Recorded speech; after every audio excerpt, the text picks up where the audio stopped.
en, en particulier si leur pratique est plus stricte que ce que la loi exige, mais éventuellement aussi parfois si la pratique est moins stricte que ce que la loi exige. Ça, c'est pas trop notre sujet, mais ça existe aussi.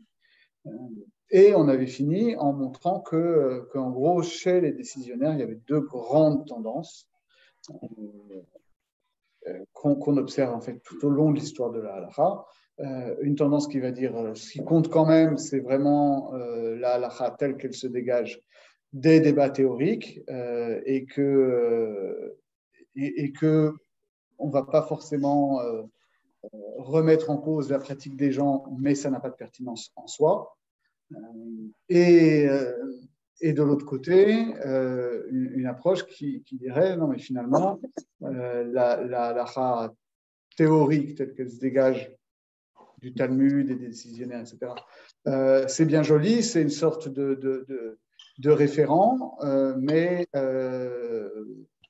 aller jusqu'à ce qu'ont fait les auteurs du Shulchan Aruch, c'est-à-dire de publier des guides halakhiques précis qui donnent ça comme norme absolue, en allant contre les pratiques des communautés qui sont parfois beaucoup plus strictes, et même si ce n'est pas justifié, eh ben, il ne faut pas faire ça. Donc ça, c'était ce qu'on a vu dans le débat entre, en particulier au début de l'époque moderne, entre le Réma, Rabbi Moshe Isserles, et le frère du Maharal de Prague. Où le Réma donc, avait une approche comme ça, on va dire, prescriptive, théorique, et qui était en fait, qui n'était pas particulièrement propre, enfin, qui n'était pas particulièrement propice à la Khumra. Et de l'autre côté, le frère du Maharal de Prague, qui lui défendait les pratiques beaucoup plus strictes des communautés ashkénazes, même si ce n'était pas fondé. Non. Donc là, on avait une approche où, on va dire, que les gens sur Zoom se mettent tous en muet parce qu'il y a des bruits. Désactiver le son. Désactiver le son, merci.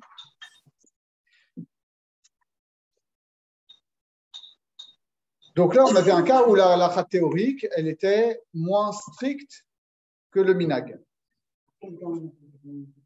Pardon?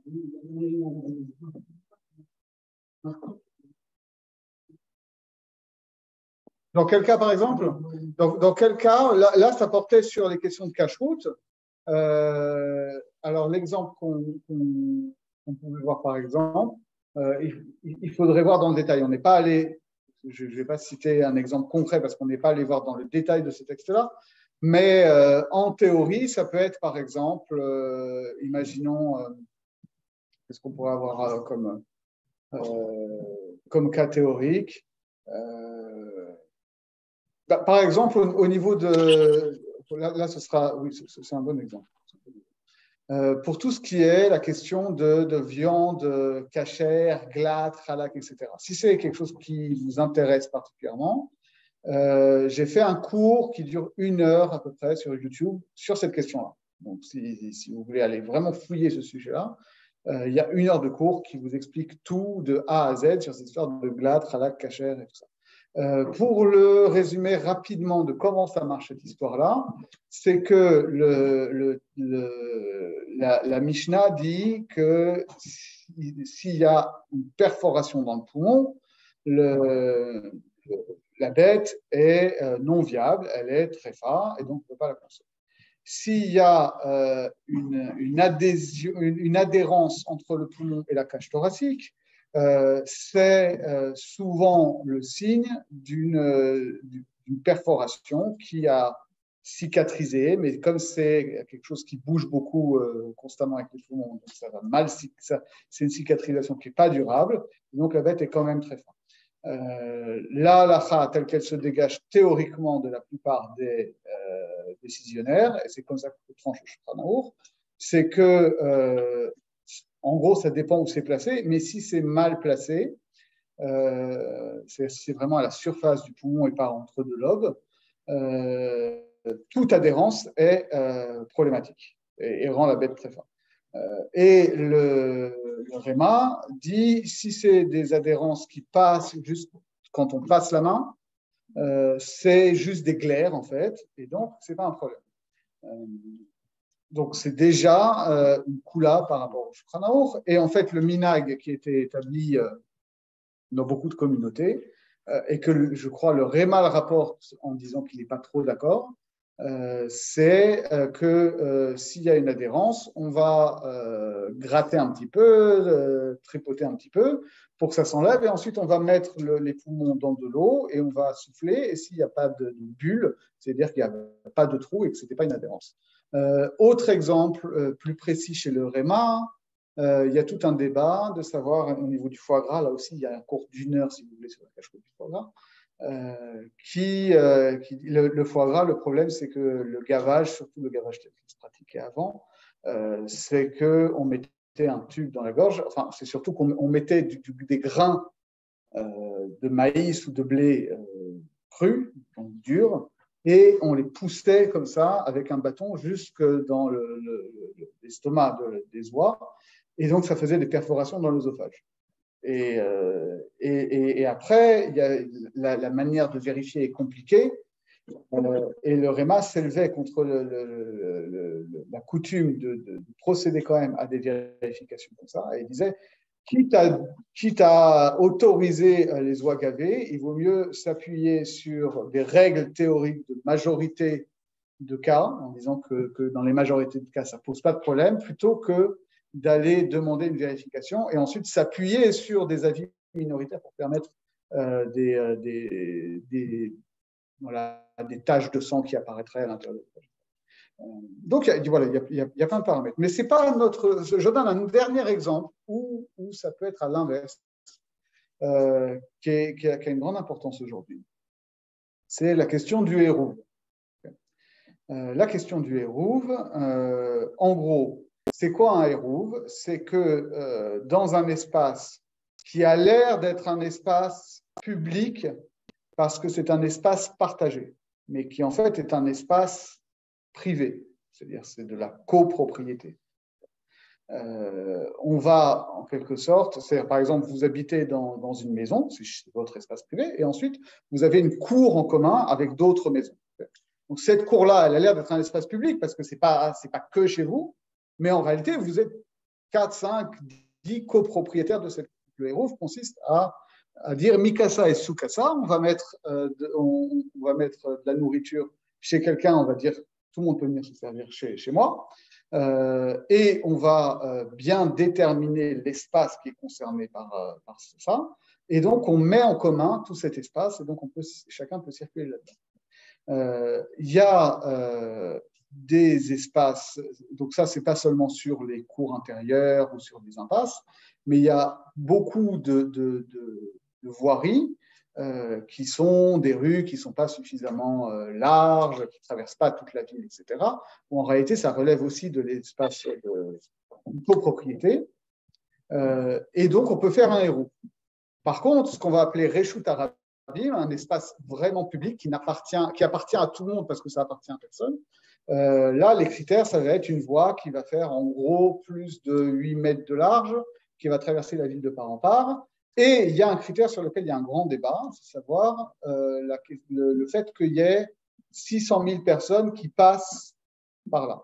600 000 personnes quotidiennement, 600 000 personnes dans l'ensemble des rues ou dans une seule rue, il y a des débats, mais surtout ce critère général des 600 000 personnes, c'est un débat.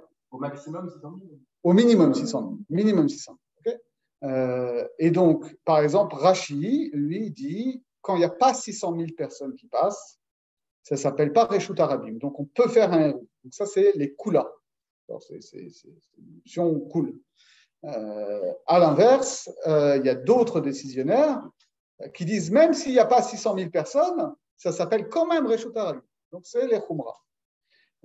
Et pendant des siècles, le consensus rabbinique et l'usage pratiqué par les communautés européennes, c'était de considérer que pour qu'un espace soit Reshut Arabim, il faut qu'il y ait 600 000 personnes. Donc, dès qu'il n'y a pas 600 000 personnes qui passent, ce n'est pas Réchut Arabim, donc on peut faire un Hérouv. Donc, c'est comme ça qu'on avait construit la plupart des Hérouvim en Pologne, en Allemagne, etc. Et est arrivé au 19e siècle un décisionnaire lituanien qui s'appelle Mishkenot Yaakov, qui a dit: j'ai fait un recensement de toutes les autorités antérieures et j'ai constaté que la plupart des décisionnaires considèrent que 600 000, ce n'est pas un critère. Autrement dit, même s'il n'y a pas 600 000, c'est quand même un Réchut Arabim. Donc, la plupart des Hérouvim qui existent en Pologne, etc., ne sont pas cachers. Et donc, il y a eu le Bet Ephraim, qui était un décisionnaire polonais, lui a répondu: mais enfin, c'est n'importe quoi. Comment vous pouvez, sur une base purement textuelle, d'une recension statistique des avis des décisionnaires, remettre en question la coutume des rabbinim de toutes les villes de Pologne, d'Allemagne, etc., depuis 1000 ans, quoi, depuis 800 ans. Et donc là, on voit que c'est le système à l'inverse, où finalement une approche théorique, textuelle, va être plus mahmir que le minag établi. Mais en réalité, ici, Khumra et Kula, on voit que c'est des termes relatifs. C'est plus mahmir ou moins mahmir à partir d'un débat théorique ou à partir de l'opposition entre une position théorique et un usage établi, que ce soit dans un sens ou dans l'autre. Mais maintenant, on va passer à une question plus profonde, où des choses où tout le monde est d'accord que c'est une khumra, au sens où tout le monde est d'accord que la halakha, telle qu'elle se dégage des sources normatives, c'est-à-dire le Talmud et ses commentateurs, n'est pas comme ça, et que ça va au-delà de la lettre de la loi. Et que, on a vu le cas où c'est des pratiques communautaires qui peuvent être très anciennes et personne ne sait exactement pourquoi on fait ça, et si ça se trouve on le fait parce que les gens ne savaient pas et ce n'est pas pour autant qu'on peut le remettre en question. Là, on passe à un autre aspect et ça a une certaine saveur historique aussi, où ça va être des khumrot personnels, où des gens vont prendre sur eux des conduites plus strictes que ce que la loi exige. Et donc la question, c'est de savoir en quoi est-ce que c'est légitime et d'où ça vient.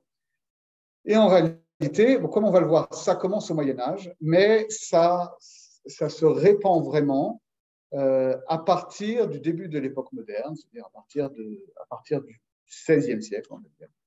Et c'est très souvent lié à la Kabbalah.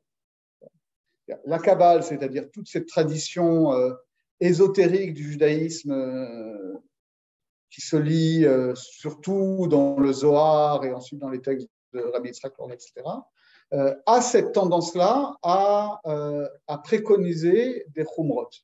Pourquoi ? Il faut expliquer pourquoi. Parce que, justement, l'un des aspects fondamentaux de la Kabbale, c'est d'expliquer le pourquoi des mitzvot. C'est-à-dire que le Talmud ne vient pas dire pourquoi on doit faire telle ou telle mitzvah. Au contraire, très souvent, parfois le Talmud pose la question, par exemple, pourquoi on sonne du shofar à Rosh Hashanah ? Et il répond tout de suite. Mais elle défile la question. Pourquoi on sauve du shofar à Rosh Hashanah ? Parce que la Torah nous dit qu'il faut souffler du shofar à Rosh Hashanah. Autrement dit, il n'y a pas à aller chercher des raisons en amont du texte de la Torah pour savoir pourquoi on fait telle ou telle mitzvah. Dieu nous a demandé, on le fait. Et quand le Talmud va aller chercher le pourquoi de telle mitzvah, en fait, il va aller chercher le pourquoi du comment. C'est-à-dire qu'il va aller chercher, en fait, pas pourquoi il faut sonner du shofar, mais comment concrètement on souffle du shofar et pourquoi est-ce qu'il faut souffler du shofar de telle façon plutôt que de telle façon, en allant chercher des sources scripturaires en général. Mais le Zohar en particulier va lui aller chercher ce qu'on appelle les taramé à mitzvot, les raisons des commandements.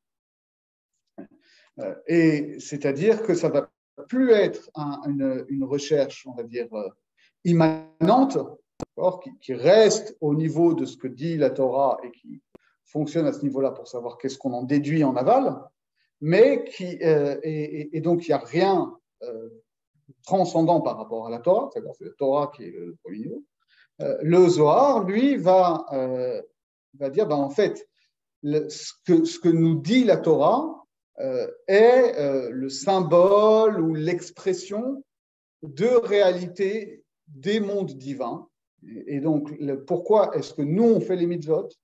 Parce que c'est l'expression dans la pratique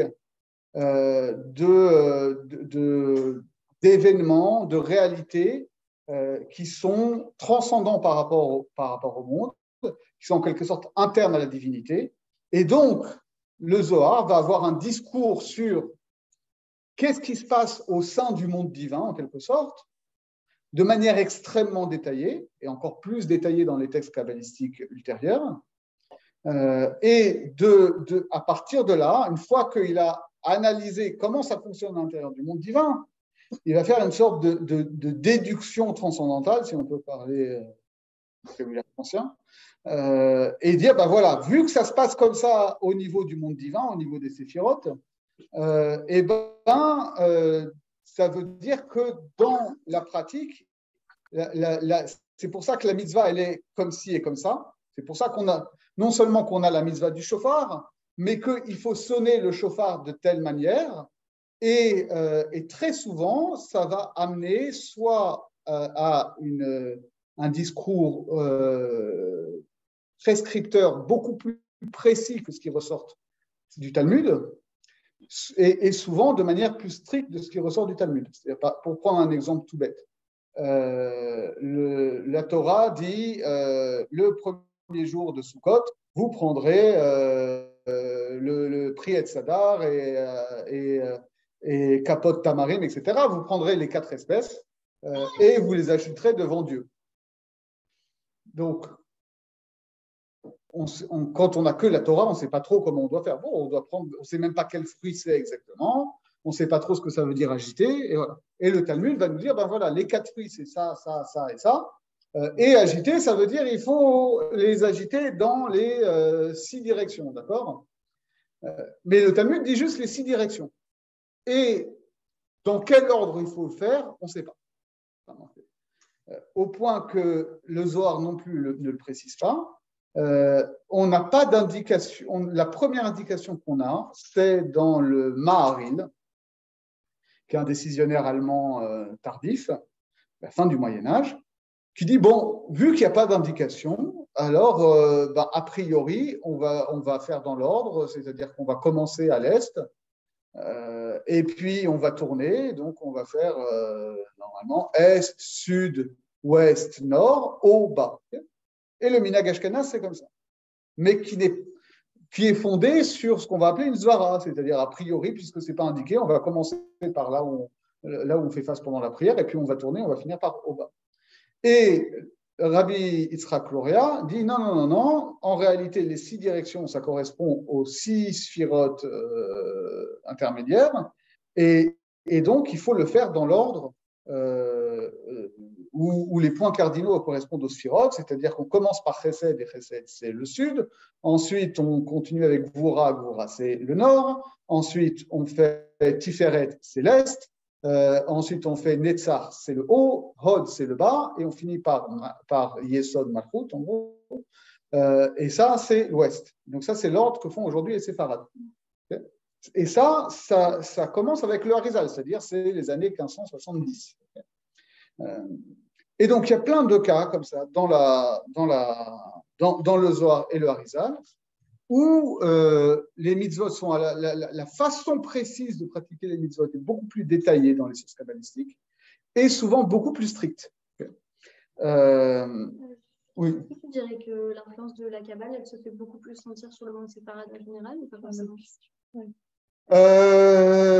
Alors, je ne vous cache pas que le cours est facile pour moi parce que c'est mon sujet de thèse de doctorat, la Kabbale comme source de la.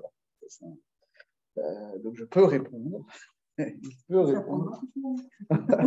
Non, en gros, c'est vrai. Non, c'est-à-dire que ce qui se passe, pour le dire très rapidement, c'est que le monde séfarade, globalement, en tout cas beaucoup les Syriens, les Irakiens et les Tunisiens, dans une moindre mesure les Marocains.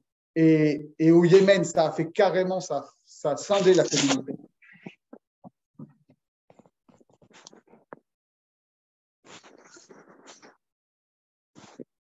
Je sais pas qui c'est. Donc, une bonne partie du monde séfarade a considéré que justement les indications kabbalistiques, et on va voir pourquoi, ça va être le sujet de ce soir, s'imposaient comme minag. Ils ont beaucoup plus suivi. Mais il faut dire aussi qu'en réalité, les textes aussi bien du Zohar que de Rabbi Yitzhak Luria ont été composés dans un contexte où les usages étaient les usages séfarades. Et donc, en réalité, c'est beaucoup plus séphardo-compatible à la base. Okay,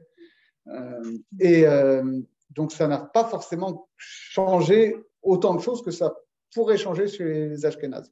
Et chez les Ashkénazes, l'influence s'est faite plus tard, à l'époque de l'émergence du chassidisme, où le chassidisme, lui, a adopté beaucoup d'usages kabbalistiques en changeant le minhag ashkénaze. Par exemple, c'est comme ça que quand on parle aujourd'hui du Noussar Sfard ou du Noussar Pauline, c'est ça l'idée, c'est que les chassidim ont pris le Noussar ashkénaze et ont modifié toutes les choses qui, dans le Noussar ashkénaze, n'étaient pas conformes à ce que disait le Harizal. Okay, et donc, c'est pour ça que ça s'est appelé Sfard, parce qu'en réalité, ils ont introduit des éléments séfarades dans le Noussar ashkénaze. Alors que les Ashkénazim non chassidiques sont restés sur des minagim ashkénazes non influencés par la Kabbalah, soit parce qu'ils considéraient que la Kabbalah n'avait pas de légitimité dans les sources, en tant que source de halakha, soit que, et ça on trouve ça chez certains maîtres chassidiques comme le Rebbe de Komarne, qu'en réalité, le minhag ashkénaze, lui aussi, il est fondé sur des sources kabbalistiques qui sont moins connues, mais les maîtres, les fondateurs du minhag ashkénaze, c'est-à-dire les chassidés ashkénazes du XIIIe siècle en Allemagne, et même les Baalei Tosfot, etc., étaient aussi des kabbalistes. Et donc, il y a d'autres sources kabbalistiques moins connues aux sources du minhag ashkénaze.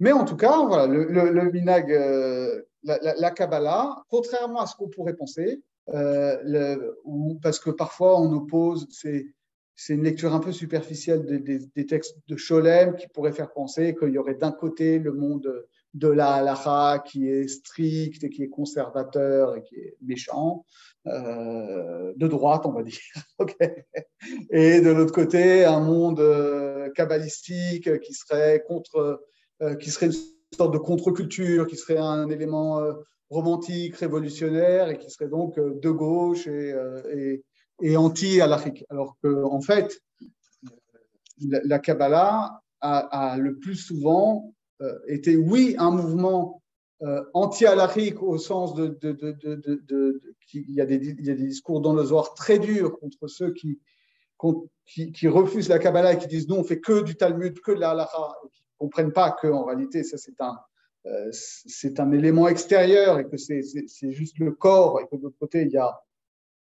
le sens de tout ça, il y a l'âme de la halakha qui est donnée par la Kabbalah, mais ce n'est pas un discours qui est contre la halakha, c'est un discours qui vise à révéler la spiritualité de la halakha.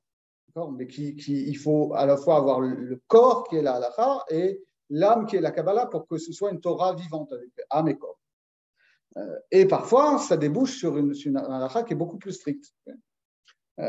Et c'est des débats qui se sont fait jour déjà, et c'est notre première source, notamment chez le Radbaz.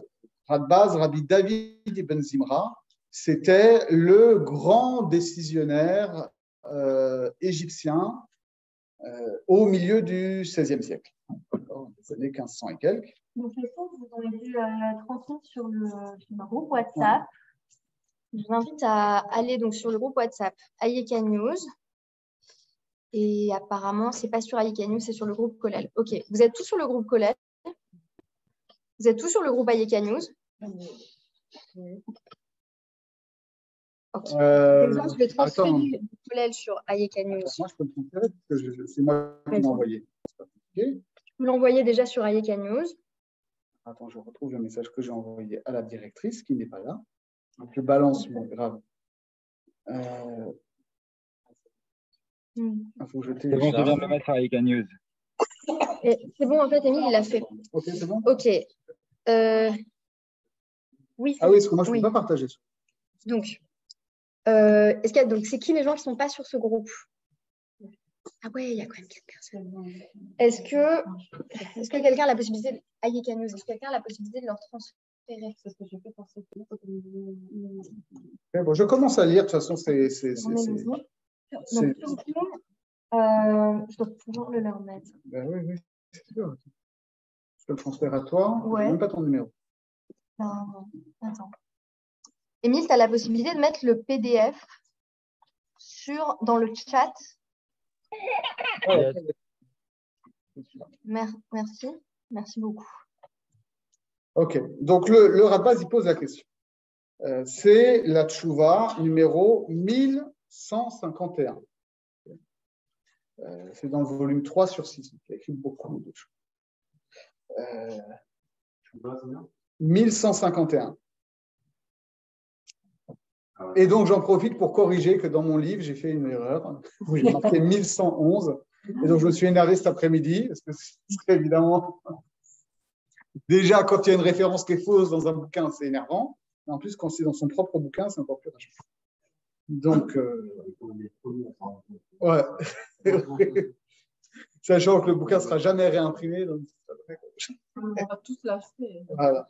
Et vous écrirez tous à l'éditeur en disant c'est un scandale, c'est pas la bonne chouva du Rajbaz. Donc il dit comme ça.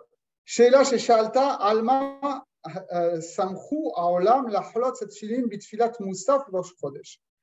La question est posée au Rajbaz de savoir sur quoi s'appuient les gens pour enlever les tchilines quand ils font la Amida de Moussaf à Rosh Chodesh. Alors, vous savez que quand on fait la prière du matin, on met les tchilines, sauf à Shabbat et pendant les fêtes. Mais quand on arrive à Moussaf de Rosh Chodesh, on enlève les tchilines. Or, comme il le dit, Davarze lo nimsa begmara velo beposkim animsaim etzlenu. Cet usage-là n'est ni dans le Talmud, ni dans les décisionnaires, en tout cas parmi ceux qui nous sont parvenus. Autrement dit, d'après la stricte logique talmudique, bon, en fait, il faut mettre les tefilines toute la journée, en théorie. On les met que pendant la prière du matin parce qu'on n'est pas capable de garder la pureté d'esprit pour les garder toute la journée. Mais à partir du moment où on est dans la prière, il n'y aurait aucune raison de les enlever pour Moussaf de Rosh Chodesh. Il dit Venimsa besefer hakana al hamitzvot. Or, la source qu'on a, c'est un texte kabbalistique qui s'appelle Sefer Hakana, qui est justement un texte attribué à un sage de l'époque de la Mishnah et qui apparaît à l'époque espagnole et qui est un livre de Taram et Mitzvot, donc qui donne les raisons kabbalistiques des commandements. Et donc tout le monde s'appuie sur ce texte kabbalistique pour enlever les filines à Moussaf de Rosh Chodesh. Et là, כיוון שראו למקצת המתעסקים בספרי הקבלה, שחולצים אותם, גם הם עושים כן, מצוות אנשים מלומדה, כהלכתה בלא טעמה. Ça, c'est intéressant, cette remarque qui dit, en réalité, la plupart des gens qui enlèvent les tefilines à Moussaf ne savent pas pourquoi ils le font. Mais ils ont vu des gens qui, eux, savent pourquoi ils le font. Ils ont vu des kabbalistes qui ont lu Sefer Hakana, qui n'est pas non plus le livre le plus connu du monde, hein, on est d'accord. Qui savent pourquoi il faut le faire, qui ont enlevé leur tefilin à Moussaf. Donc, il y avait comme ça quelques individus initiés qui faisaient comme ça, et le reste des communautés ont vu, ah, lui, il fait ça, bon, alors on va faire pareil. Okay? Mais eux ne savent pas pourquoi il faut le faire. Aval, Huzal, Natan Ta'am, Yayem et Sifro. Mais en réalité, il y a une raison kabbalistique, et il dit, va voir dans Sefer Hakana, moi je te l'écris pas. כי אין אדם רשאי לכותבו בתשובות שאלה הנעתקת ממקום למקום. Donc là, c'est intéressant parce qu'on est encore à une époque, au milieu du XVIe siècle, où on essaye de préserver le secret kabbalistique. Et donc, il dit, la raison, elle est écrite dans Sefer Hakana, qui est un texte kabbalistique qui ne circule pas. Donc, ceux qui ont accès peuvent aller voir. Mais moi, je ne vais pas m'amuser à copier des secrets kabbalistiques dans une chouva qui est destinée à circuler et à être recopiée, etc. Oui. Qu'est-ce qu'on dit là? Une chouva, c'est juste un livre. Non, voilà. Une chouva, c'est une consultation. C'est-à-dire, tu écris à un rabbin et le rabbin, il t'envoie une lettre. Et en général, c'était des choses qui étaient des fatwas, en fait. Okay, c'est-à-dire, c'est des avis juridiques. On pose c'est des fatwas. C'est-à-dire qu'une fatwa, c'est ça. On pose la question à un juriste et le juriste répond et son avis fait autorité. Et donc, ça fait jurisprudence. Donc, après, c'est des choses qui sont copiées dans des recueils, etc. וגם אני נוהג לחלוץ אחר שראיתי הספר והרמתי על דבר לפי שיש בידי כלל. Donc il dit, moi aussi je fais ça, j'enlève les tchilines à Moussaf parce que moi j'ai lu le livre. Okay? Et j'ai compris de quoi il en retourne, d'accord? Et ensuite il rajoute quelque chose de très important. Il dit, les filles sheyesh beyadi klal gadol, parce que moi j'ai un grand principe. Bechol davar shenirtav begmara ou be'echad min aposkim. Au Baalei Halachot. Toute chose qui est écrite dans le Talmud ou dans un des textes des décisionnaires ou dans des recueils halachiques. Afilo sheyeh hefar mema shekatuv besifra Kabbalah. Même si c'est l'inverse de ce qui est écrit dans les textes kabbalistiques, ani modebo. Je fais confiance à ce qui est écrit dans le Talmud et les décisionnaires. Velo echosh lema shekatuv be'echad me otam asfarim. Et je ne prête pas attention à ce qui est écrit dans les textes de Kabbalah. S'il y a une contradiction entre le Talmud et la Kabbalah, je suis le Talmud sans me poser de questions. Il dit, ou les atzmi, et pour ce qui me concerne personnellement, imhu chumra ani noegoto, veim kula lo echosh la. Par contre, s'il y a une contradiction entre le Talmud, enfin, pas une contradiction, mais si le Talmud et les textes kabbalistiques ne disent pas la même chose, et que le texte kabbalistique est une khumra par rapport au Talmud, alors il dit, moi je l'adopte à titre personnel, à titre de khumra personnel. Mais si les textes kabbalistiques sont moins rigoureux que le Talmud, alors je ne vais pas m'autoriser d'un texte kabbalistique pour être moins strict que le Talmud. Vetar Moshel Davar, Lo Raiti, les Kotvo Po. Il dit, il y a une raison pour ça, mais je n'ai pas envie de l'écrire ici. Donc on n'est pas plus avancé. Et si tu me dis, mais cette histoire d'enlever les tfilines à Moussaf de Rosh Chodesh, ça va contre de la Gemara, et autrement dit, c'est du point de vue de la Gemara, c'est une transgression. D'accord? Il dit, parce que les tfilines, en soi, comme je dis, il faut les garder toute la journée. Donc, les enlever à Moussaf, ce n'est pas une khumra de la Kabbalah par rapport au Talmud. C'est cohérent avec son Voilà. C'est un problème. C'est-à-dire que ça devient une koula. C'est-à-dire que tu t'autorises à enlever des tfilines alors que tu devrais garder les tfilines. Okay. Il dit, halokasha. Il dit, ce n'est pas une difficulté. Chez Mayen, oui, vas-y. Voilà, parce qu'il dit, là, on pose la question de dire, d'après la Kabbalah, il faut enlever les tfilines pour Moussaf de Rosh Chodesh. Okay. Donc, il dit, on pourrait objecter que ça, c'est une koula kabbalistique par rapport à la Gemara, parce que d'après la Gemara, il faut garder les tfilines toute la journée. On peut aussi dire que c'est une koula par rapport à comment on voit les tfilines, le niveau de Koved Rosh qui doit être. Oui, mais pour l'instant, alors justement, on est un peu embêté parce qu'il ne veut pas rentrer dans ce genre de discussion, c'est-à-dire qu'il ne veut pas nous donner les raisons kabbalistiques. En réalité, c'est vrai que c'est ça, c'est que la logique sous-jacente du Sefer Hakana, et on le voit dans le Sefer HaZohar aussi, c'est que quand on arrive au niveau de la tfila de Moussaf, on atteint un niveau d'élévation spirituelle qui est au-delà de la matérialité des tefilines. C'est ça le problème. Mais ça, il ne veut pas l'écrire. Il ne veut pas rentrer là-dedans. Donc, la Kabbalah, en fait, elle préconise de mettre les filles en avant, Ouais. les enlever comme ça, après les remettre. Oui, exactement. Exactement. C'est comme ça que faisait le Harizal, c'est-à-dire, c'est lié à un autre débat qui est celui des tefilines à Chol Hamoed. C'est là-dessus que ça se base. Oui, d'accord. D'accord. En fait, le Moussaf de Chol Hamoed, c'est une sorte de mini-Shabbat, enfin, de mini C'est ça. temps de santé. C'est-à-dire que la théorie générale de la prière selon la Kabbalah, c'est qu'à chaque prière, on monte en niveau de sainteté. Okay, et que donc, à Moussaf de Rosh Chodesh, on est dans un niveau qui est au-dessus de la matérialité, y compris la matérialité des filles. Et à Shabbat, à Yom Tov, on est aussi au-delà de ce niveau-là. À Chol Hamoed aussi. C'est-à-dire qu'en réalité, les tefilines matérielles que l'on porte pendant la prière du matin et que l'on porte en théorie toute la journée, hors de Moussaf, etc., et hors de Yom Tov, c'est le reflet matériel de la Kedusha qui existe dans la nature même du jour de Shabbat ou de Yom Tov ou de Chol Hamoed ou du moment précis de la Tefila de Moussaf de Rosh Chodesh. C'est ça, en fait, qu'il ne dit pas. Mais il dit, même si on rentrait dans ces considérations-là, il n'y a pas de contradiction entre le Talmud et le Sefer HaKana ici. Chez Maïgenino et Gimkar, c'est vrai que si nous, vraiment, on était des grandes sadikim qui mettent les tefilines toute la journée, qui ne les enlèvent pas du matin au soir, c'est vrai que ton objection serait juste. Aval kivan shehen tzrichim guf naki, les sibakala anu cholsin otam. D'accord? Mais de toute façon, nous, on les enlève après la prière de Shachar.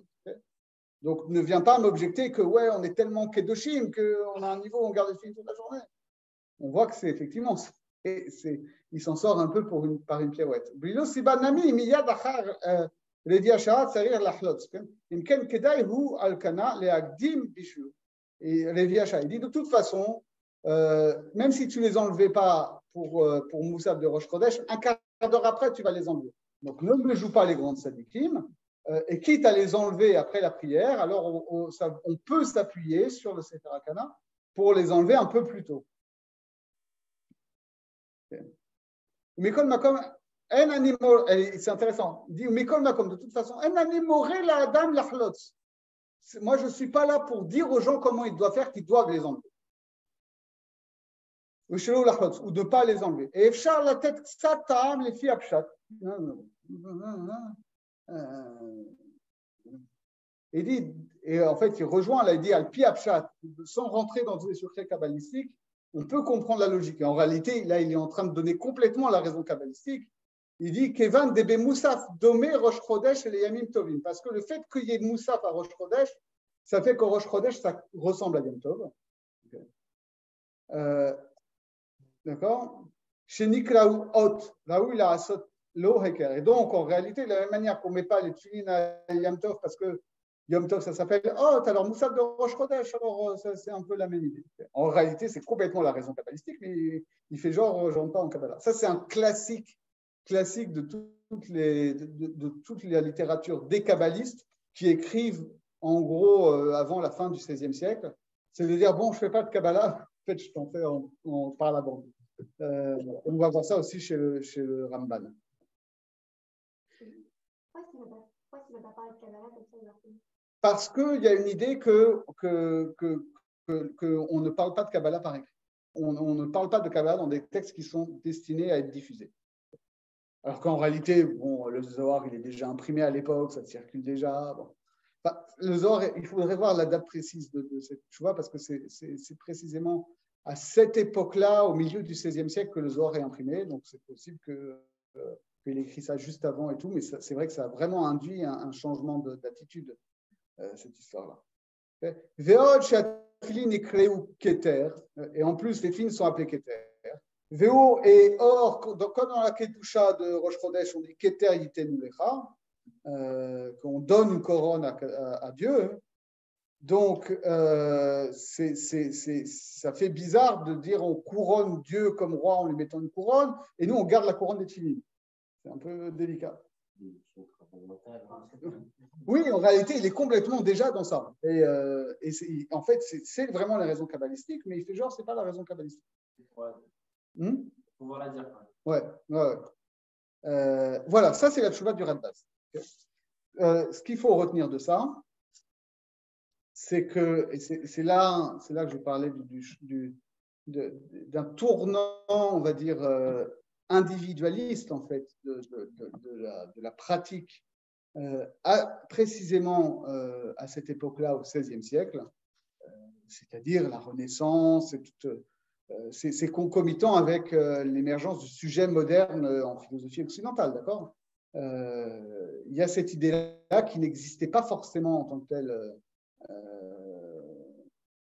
à l'époque médiévale, de se dire, ben oui, il y a la pratique normative pour tout le monde, et puis il y a certains individus qui peuvent s'engager dans une voie plus personnelle de pratique, plus stricte. Mais en réalité, ça a ses racines déjà avant. Mais en particulier, on le voit dans le deuxième texte ici, de Ramban, de Rabbi Moshe ben Nachman, donc milieu du XIIIe siècle. Donc on est 2 siècles avant le Radbaz. On est encore au Moyen-Âge, mais on est vraiment dans l'émergence de la Kabbalah et on va voir cette idée émerger dans le commentaire sur la paracha Kedoshim.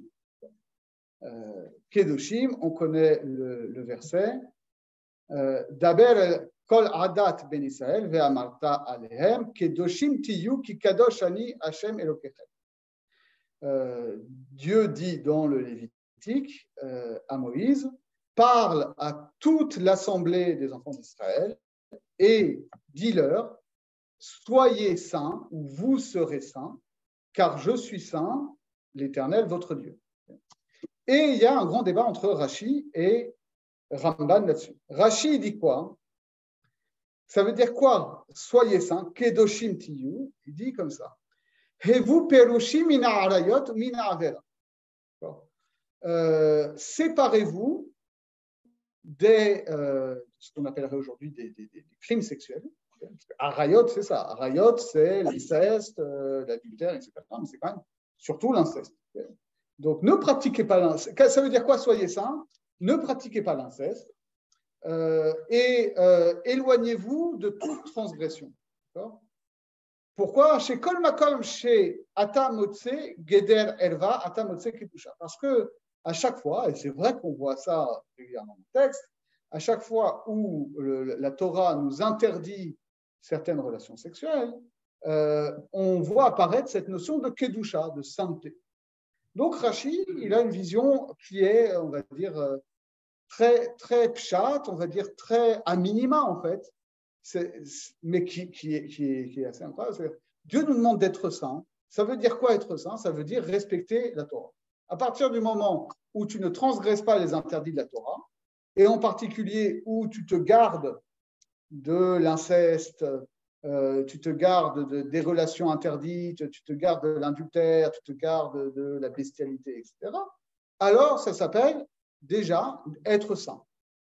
Si tu ne fais pas de transgression, si tu ne manges pas de choses non cachères, si tu ne transgresses pas Shabbat, etc., ça s'appelle déjà être saint. Autrement dit, la pratique de la halakha telle que Dieu l'a prescrit de manière, on va dire, ikaradine, déjà on est dans la sainteté pour Rashi. Et Ramban, il n'est pas d'accord avec ça. Ramban, il dit, bon voilà ce que dit Rashi, Aval, mais Torah de Kohanim, dans Torah de Kohanim, c'est-à-dire dans le Midrash Halakha du IIe siècle, sur le Lévitique, il dit, j'ai trouvé, j'ai vu autre chose. Raïtistam, j'ai vu sans autre explication, Perushim Tiyu. C'est-à-dire, Rashi dit, Heyu Perushim ina rayot u'avera, séparez-vous, retirez-vous des unions interdites et des transgressions. Mais Ramban, il dit, mais les Midrashim anciens, ils disent simplement, séparez-vous. Perushim, soyez des pharisiens, soyez des gens qui s'écartent, qui s'écartent de certains comportements. Et il dit Vechen shanusham, veit kadashtem veitem kedoshim, ki kadoshami, keshem sheani. Il dit pareil, il y a un autre verset qui dit et vous vous sanctifierez, vous serez saints parce que je suis saint. C'est plus haut, au chapitre 11 du Lévitique. Keshem sheani kadosh, car atem tiyu kedoshim. Pour paraphraser Dieu, de la même manière que moi, Dieu, je suis saint, de la même manière, vous, soyez saints. Keshem shani parouche, de la même manière que moi, Dieu, je suis séparé de tout, je n'ai rien de commun avec le monde. Car atem tiyu prushim. Vous-même, soyez séparés. Et donc, qu'est-ce que ça veut dire? Ça, c'est juste le Midrash qui dit ça. Kadosh. Non, Kadosh veut dire saint et parouche. D'accord? Comme les Afrishkala. Voilà, les Afrishkala, c'est retirer quelque chose. Perouchim, c'est quelque chose qui est séparé. Non, c'est pas. Parce que Avdallah, ça veut dire distinguer. C'est-à-dire, il y a deux choses que tu distingues. Il y a le jour ou la nuit qui sont distingués. Mais là, c'est séparé au sens de se retirer. S'extraire. Ou les filles d'Arati, en a prisha azo, les froches mina arayot qui devrait arabe. Pour moi, cette prisha, c'est pas se séparer des unions interdites, comme le dit Rachid. Ava la prishut hi amuskeret bechol makom betalmud. La prishut, c'est le sens qu'a ce mot dans le Talmud. Chez Baal Léa, nikreim prushim, les gens qui pratiquent la prisha, c'est ceux qu'on appelle des prushim, c'est ce qui a donné le terme de pharisiens. D'accord? Ve'ainyan, ça veut dire quoi? Ki Torah izira be'arayot be'ma'achalim ha'asurim ve'tira abiya ish be'ishto ve'achilat abasar va'yayin. D'accord? Alors c'est lié effectivement aux interdits, en particulier aux interdits où les appétits sont les plus forts, c'est-à-dire les interdits sexuels et les interdits alimentaires. D'accord? Donc la Torah, elle a interdit certaines unions sexuelles et elle a interdit certains aliments et elle a permis certaines relations sexuelles dans le cadre d'un couple marié, d'accord, le droit de faire l'amour avec sa femme, et réciproquement. Et elle a permis certaines nourritures, y compris la viande et le vin. Il y a d'autres religions plus ascétiques qui disent interdit de manger de la viande, qui disent interdit de boire du vin. La Torah, elle n'a pas interdit de manger de la viande et du vin. Imken, Yimsa Baal Atava, Makom liyot shatouf bezimat ishto, onasha varabot, veliot besove yayin, bezolele basar lamon. Et donc, en réalité, quelqu'un qui se laisse aller à ses appétits, il peut, tout en restant dans le cadre de la Torah, être un véritable obsédé sexuel avec sa femme. On ne couche qu'avec sa femme, mais il pense que au sexe. Ou il peut manger strictement kasher la méadrine et être un glouton et manger de la viande et boire du vin tous les jours en excès, sans être en dehors de la loi de la Torah. Et de la même manière, il peut dire toutes les horreurs qui lui passent par la tête, parce que d'après la stricte loi de la Torah, il n'y a pas d'interdit à dire des gros mots, à être vulgaire, à faire des blagues salaces, etc. Ce n'est pas marqué dans la Torah. Hein, okay. Malheureusement, c'est quelque chose qu'on voit. On voit des gens en kippa dans des restos cachers qui mangent trop, qui boivent trop et qui parlent de manière qui n'est certainement pas kadosh, on va dire. Okay.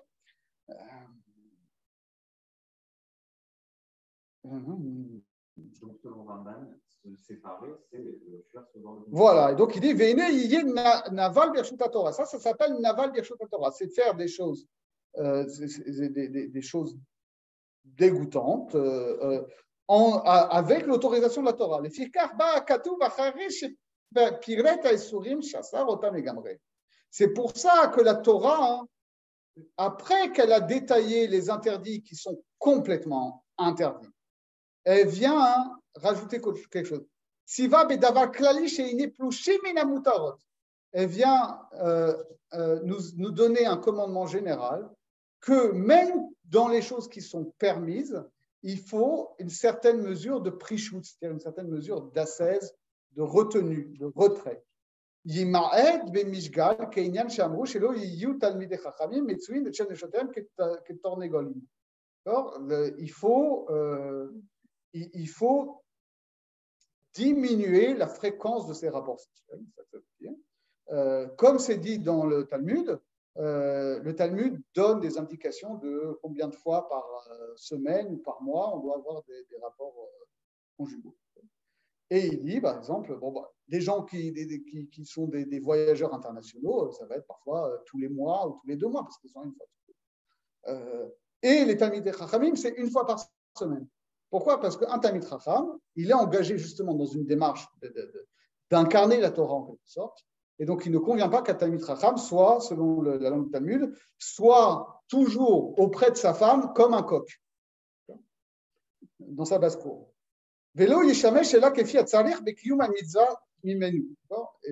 Donc, il doit avoir des rapports uniquement pour accomplir une mitzvah, que ce soit pour avoir des enfants ou que ce soit pour satisfaire les besoins de sa femme. Oui. Je trouve ça plus dur de défendre la lecture de Rashi quand même. Parce qu'il ne fallait pas faire des rayot, tu me l'as déjà dit ailleurs. Ouais. Et donc Ramban, ça se tient mieux. Ramban, ça se tient bien. Ouais. Ça se tient bien. Il y a autre chose que tu ne m'as pas déjà dit dans la Torah de manière intelligible. Ouais. Oui, mais après, en fait, ça, c'est une question exégétique générale. C'est-à-dire que ce verset-là qui vient ouvrir tout un chapitre, tout un sujet, est-ce que c'est juste une phrase d'introduction générale et dont le reste est le détail, ou est-ce que ça vient rajouter à ce qui va être expliqué après? Comment est-ce qu'on lit ça comme klal ou prat? Oui. Donc il y a une Ramban pense qu'il y a une dimension morale à la Torah. Ouais. C'est-à-dire qu'on ne fait plus que la halakha que pour faire de la morale. Alors, moi, je n'appellerais pas ça de la morale. C'est-à-dire qu'il y a cette idée-là qu'il y a en fait 2 niveaux de pratique. Il y a un niveau de base qui est le permis et l'interdit. Mais qui est le minimum requis. Mais qui suffit pour que les gens ne tombent pas dans l'immoralité, on va dire, ou dans la transgression, etc. Mais que le projet de la Torah va plus loin que ça. Que le projet de la Torah, c'est qu'une fois qu'on a acquis ce niveau de base, on doit s'engager dans une démarche de Kedusha, et que cette démarche de Kedusha, elle passe donc par certaines formes de retenue, d'ascèse, de purification, etc. Mais de fait, si on revient à ce qu'on a dit la semaine dernière, on comprend bien, c'est le problème souvent qu'on a, et en particulier quand c'est Khumrot personnel qui devrait être une voie un chemin spirituel individuel, deviennent des marqueurs sociaux, qu'en réalité, ça finit par se faire aux dépens d'autres interdits qui sont réels. Et très souvent, voilà, des gens qui vont prendre sur eux des khumrot en pensant que ça va les rapprocher de Dieu, mais en réalité, ça les entraîne à oublier les rapports sociaux et à avoir et à transgresser des interdits par rapport à leur prochain. Ça ne peut pas marcher comme ça. Mais est-ce que c'est vraiment comme on parle de ce que vous avez dit, puisque si on estime que c'est dans la Torah, on n'est pas dans la Torah pour alors voilà, ça va être des khumrot par rapport à effectivement ce qui va être indiqué dans la Torah. C'est-à-dire que la Torah, elle t'a pas interdit d'avoir des rapports avec ton épouse tous les jours ou 3 fois par jour si tu veux. Et donc, si on codifiait comme ça, il n'y a pas marqué c'est interdit d'avoir des rapports avec certaines personnes. Mais on va appeler ça c'est ce qu'on va voir dans les textes des décisionnaires. Par exemple, que c'est bon de se comporter ainsi, ou comme une phrase qui revient souvent dans le Mishnah Brura, Baal HaNefesh Yachmir, d'accord, quelqu'un qui est engagé dans une démarche spirituelle, il vaut mieux qu'il soit strict sur ce point-là, etc. Même si en réalité il n'y a pas d'interdit, et que finalement, paradoxalement, ça nous engage individuellement beaucoup plus parce que ça demande une lucidité, c'est-à-dire à partir du moment où je vais choisir de prendre sur moi des conduites qui sont plus strictes comme ça. Est-ce que je le fais parce que je pense que c'est comme ça qu'il faut faire? Parce que, par exemple, il y a comme on disait la dernière fois, il y a une discussion entre décisionnaires et je pense que celui qui est plus marmire, je trouve que c'est plus cohérent avec ce que dit le texte, comme disait Myriam là. C'est vrai qu'on a l'impression, on se dit, tiens, la logique de Ramban, elle est plus stricte que celle de Rashi, mais c'est vrai qu'elle fait plus sens, donc on a envie de suivre ça. Ou est-ce que c'est vrai que, bon, je trouve que la position de Rashi, elle est plus cohérente, mais je sais que moi, prendre sur moi cette Khumra-là, ça va m'aider à progresser spirituellement. Et on peut tout à fait comprendre, c'est-à-dire qu'on peut tout à fait considérer qu'on a le droit de manger de la viande tous les jours, mais qu'en termes d'éducation, de démarche spirituelle, etc., c'est une bonne ascèse que de ne manger de la viande que à Shabbat. Qu'est-ce que j'avais comme exemple? Peut-être ça peut m'échapper. Le business, non, mais je sais pas, je pense que ça. On a le droit de travailler, mais peut-être qu'il ne faut pas trop aller chercher. Oui, par exemple, c'est comme ça que Maïmonide va trancher. Maïmonide, il va dire de toute façon, tu dois étudier la Torah jour et nuit. Tu as besoin de travailler parce qu'il faut bien subvenir à ses besoins, mais en réalité, il n'y a pas de raison d'aller travailler juste pour faire plus de fric. À partir du moment où tu gagnes suffisamment subvenir à tes besoins, tu dois consacrer le temps à... Non, je pense à un exemple beaucoup plus drastique qui est souvent très mal compris, c'est à propos de la faute de David avec Bathsheba. Il y a une Gemara célèbre, donc je rappelle l'histoire telle qu'elle est racontée dans le livre de Samuel. David, un soir, voit Bathsheba, qui est la femme d'un de ses généraux, qui prend un bain sur sa terrasse. Il tombe amoureux d'elle, il convoque le général en question, il décide de l'envoyer au front. Il décide de l'envoyer au front. Le général dit non, moi je veux rester auprès de vous, etc. Et donc David l'envoie quand même au front pour qu'il se fasse, en faisant en sorte qu'il se fasse tuer, pour qu'il puisse épouser sa femme. Et le Talmud dit celui qui dit que David a fauté se trompe, tout simplement. Ah non, t'as loupé une étape. Il lui dit de retourner auprès de sa femme. Oui, c'est ça. Il lui dit de retourner auprès de sa femme et l'autre dit non, non, ouais. Non, on n'est pas. Oui, vous acceptez le fait qu'ils couchent ensemble. Ils couchent ensemble avant? Oui, ils couchent ensemble avant. Et du coup, il lui dit retourne chez ta femme. Voilà. Lui, il refuse, non, je reste auprès de vous. Et donc, il l'envoie au front pour se faire. Donc, ça n'a pas l'air très reluisant. Le Talmud dit non, mais celui qui dit que David a fauté, il se trompe. David n'a pas fauté. Pourquoi? Parce que en réalité, à partir du moment où le mari de Bathsheba était parti en campagne, il avait divorcé d'elle parce que tous les soldats donnaient un guet à leur femme avant de partir au front au cas où on ne retrouverait pas leur corps pour que leur femme ne soit pas Aguna. Donc, quand David a couché avec Bathsheba, il était déjà divorcé. Et quand il a fait tuer son mari, à partir du moment où il a refusé l'ordre du roi de retourner auprès de sa femme, donc il était considéré comme coupable de lèse-majesté, il a contredit un ordre du roi, et donc il était passible de mort. Donc David n'a pas fauté en le tuant. De là, malheureusement, il y a beaucoup de gens qui disent en fait, ça veut dire que David, il avait raison de faire ce qu'il a fait.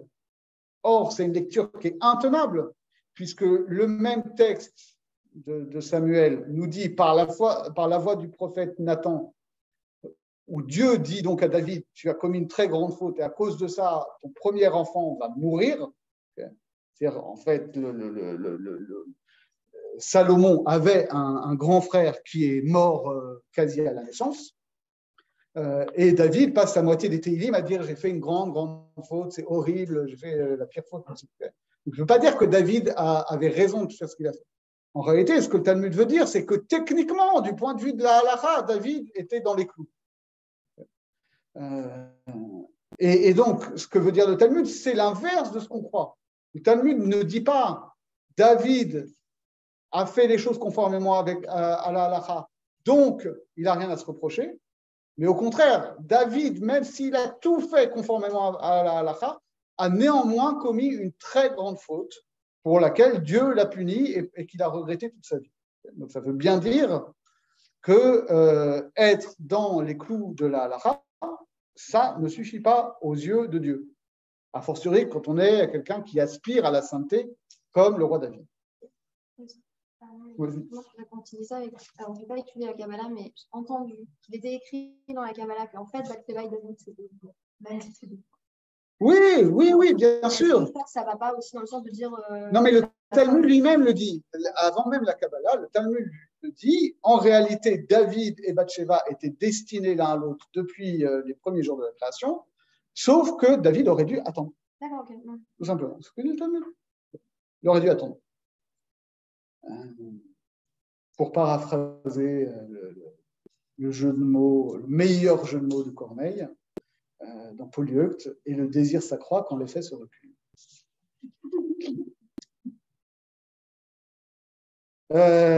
Ceci posé. Donc, ça, c'est une première approche. Donc, vraiment, en fait, la Khumra se justifie, en particulier donc, d'un point de vue kabbalistique, quand il s'agit de s'engager dans une démarche de sainteté supplémentaire par rapport à la base de la halakha. Mais maintenant, il arrive aussi que ces khumrot-là deviennent non pas des khumrot individuels, mais deviennent des khumrot collectifs.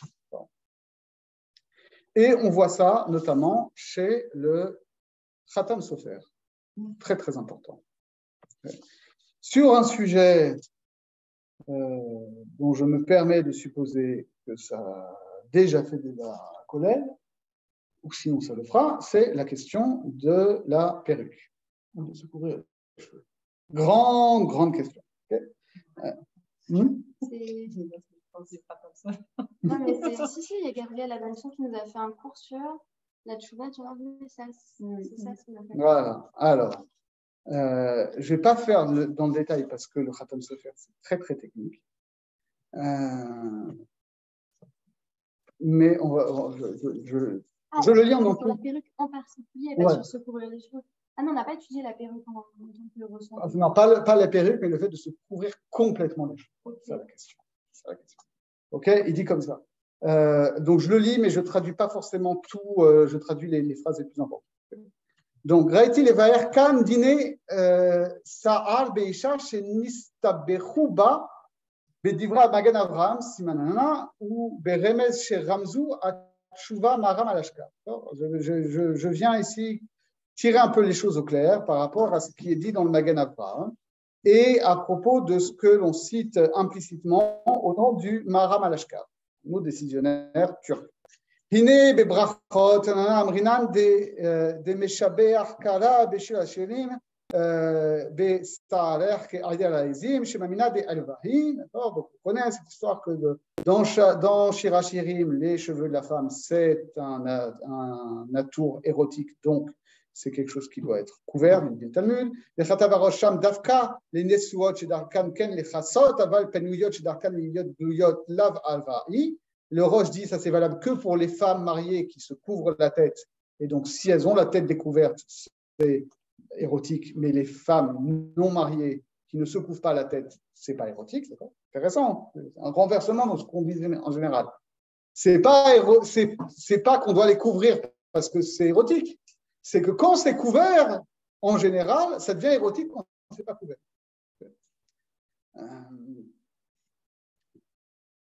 רשב"א, מצוות נמי, אותן שערות על הגילות לצד חוץ לצמתן והבעל על הגיל בהן לא מטריד הבעל בהן, מותר לבעל לקלוט קריאת שמע כנידן. Et le Rashba rajoute, et donc selon la même logique, comme ici le dit avant, même pour les femmes mariées qui se couvrent la tête, elles ne se couvrent pas forcément tous les cheveux, et donc les cheveux qui sont en général découverts ne sont pas érotiques, et donc on peut le mari peut lire le schéma devant sa femme qui a les cheveux à moitié couverts, comme c'est son habitude, sans que ça pose de problème.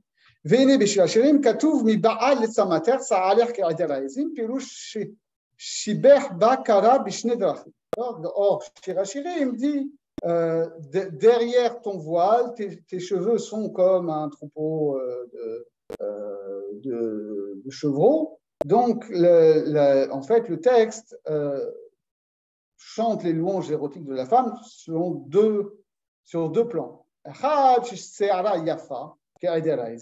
part, que les cheveux sont beaux, d'accord, les cheveux sont un attribut esthétique. Shenit, shibecha bitsniut she'ale otan se'alot hayafot המייפות אותה אם היו מגולים, מכל מקום מתכסים בה הם מבעל לסמטר. Et ensuite, elle chante une louange de sa tsniout, de sa retenue, parce que ces cheveux-là qui la rendraient encore plus belle s'ils étaient découverts, elle les couvre.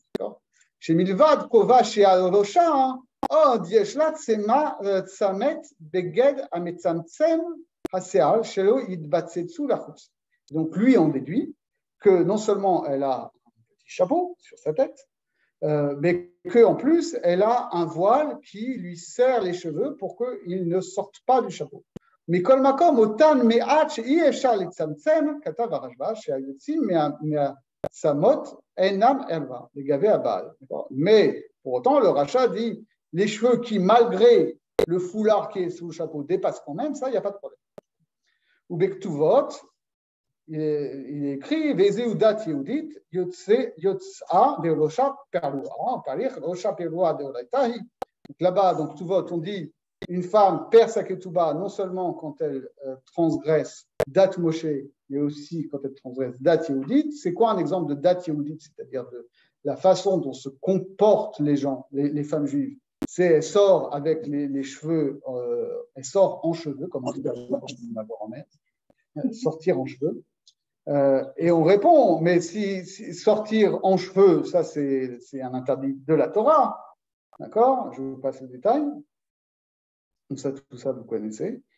Et donc, en réalité, l'interdit de la Torah, c'est qu'elle doit couvrir ses cheveux avec un chapeau, et l'habitude des femmes juives, c'est du fait que les cheveux ne dépassent pas. Bref. Je passe un petit peu.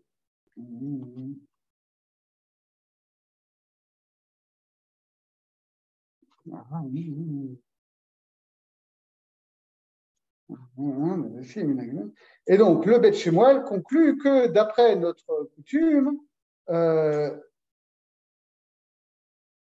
il est interdit à une femme juive de sortir la tête complètement découverte, même si c'est dans sa cour privative.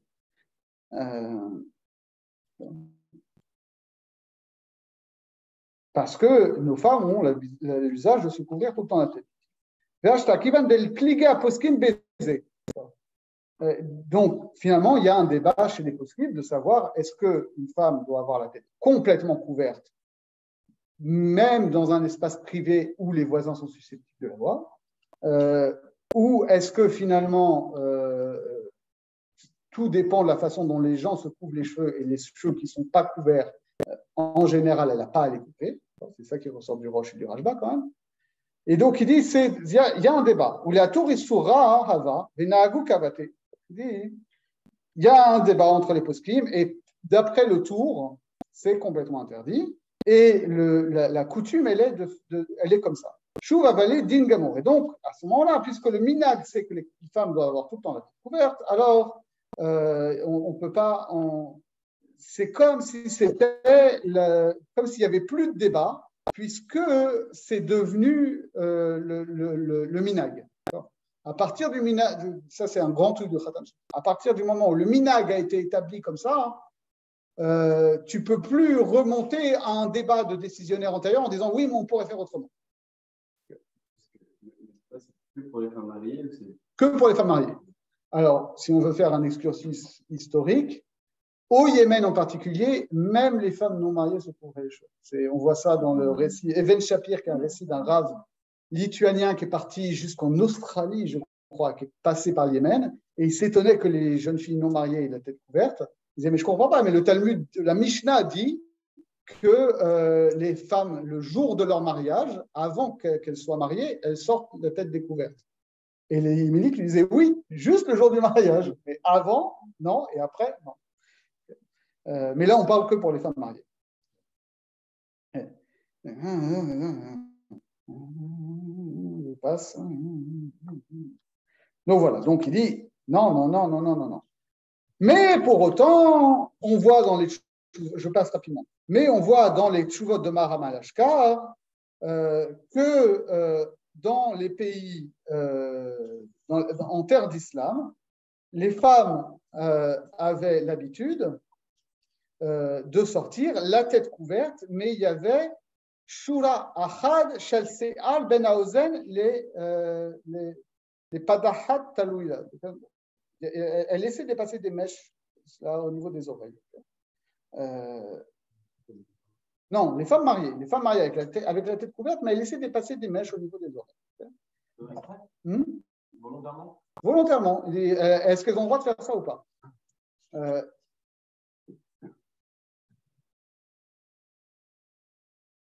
Je passe un petit peu parce que c'est quand même des débats.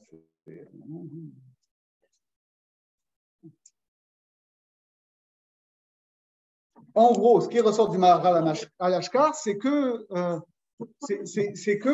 en fait, le minag qu'on a vu chez le Rosh et chez le Rajva existait encore bien plus tard. Donc, contrairement à ce qu'a dit le Khatam Sofer sur la base du Bet Shmuel, non, tout le monde n'a pas adopté la Khumra de dire qu'il faut que la tête soit complètement couverte. Tu vois, chez le Maharam al-Ashkar, il est d'autorité fort qu'il y ait des cheveux qui dépassent du foulard. Et donc, il dit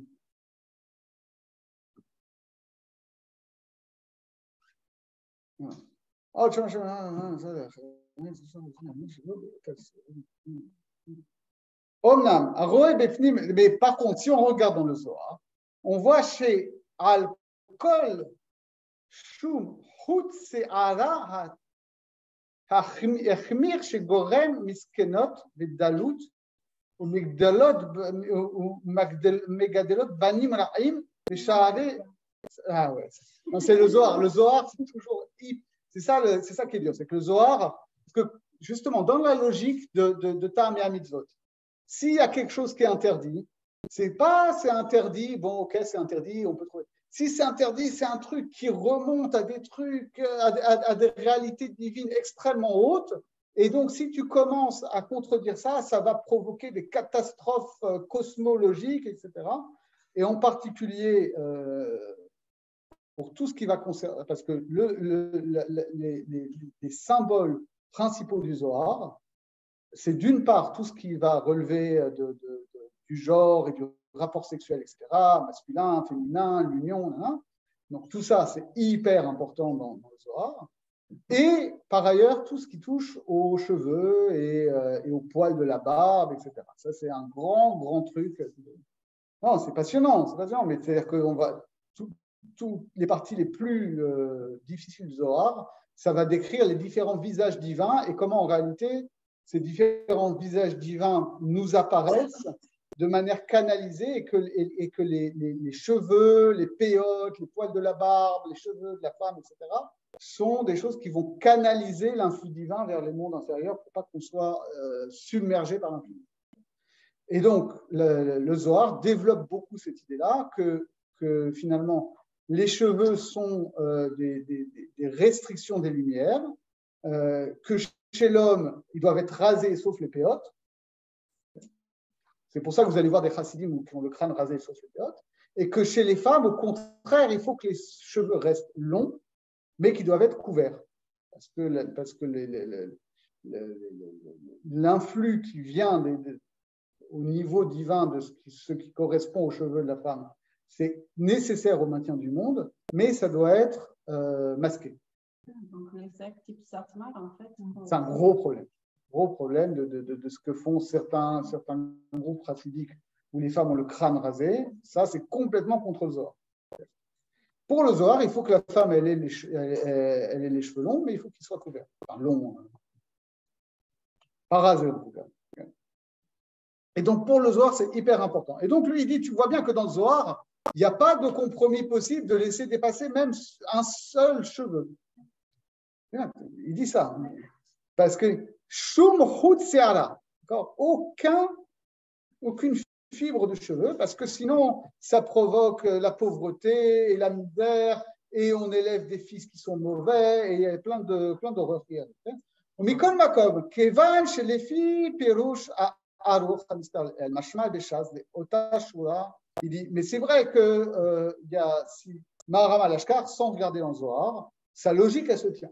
La logique, la lecture du Maharam al-Ashkar du Talmud qui dit on peut laisser dépasser quelques mèches, elle se tient. Dit-il. Il dit.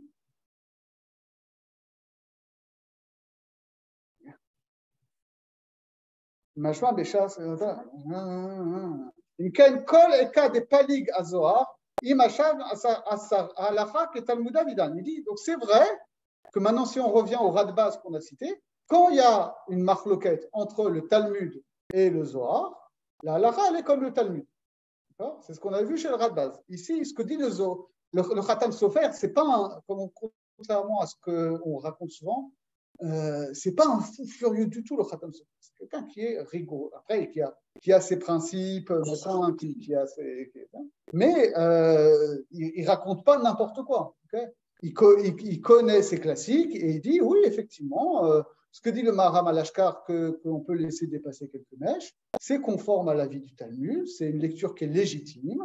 Et par rapport à ça, le Zohar, c'est le Khumra. Et donc, si on prend ce que dit dans le Radbaz, là, l'Acha, elle est comme le Talmud, et le Zohar, c'est le Khumra que certaines personnes peuvent adopter, mais qui ne doit pas s'imposer en soi à tout le monde. Okay, oui.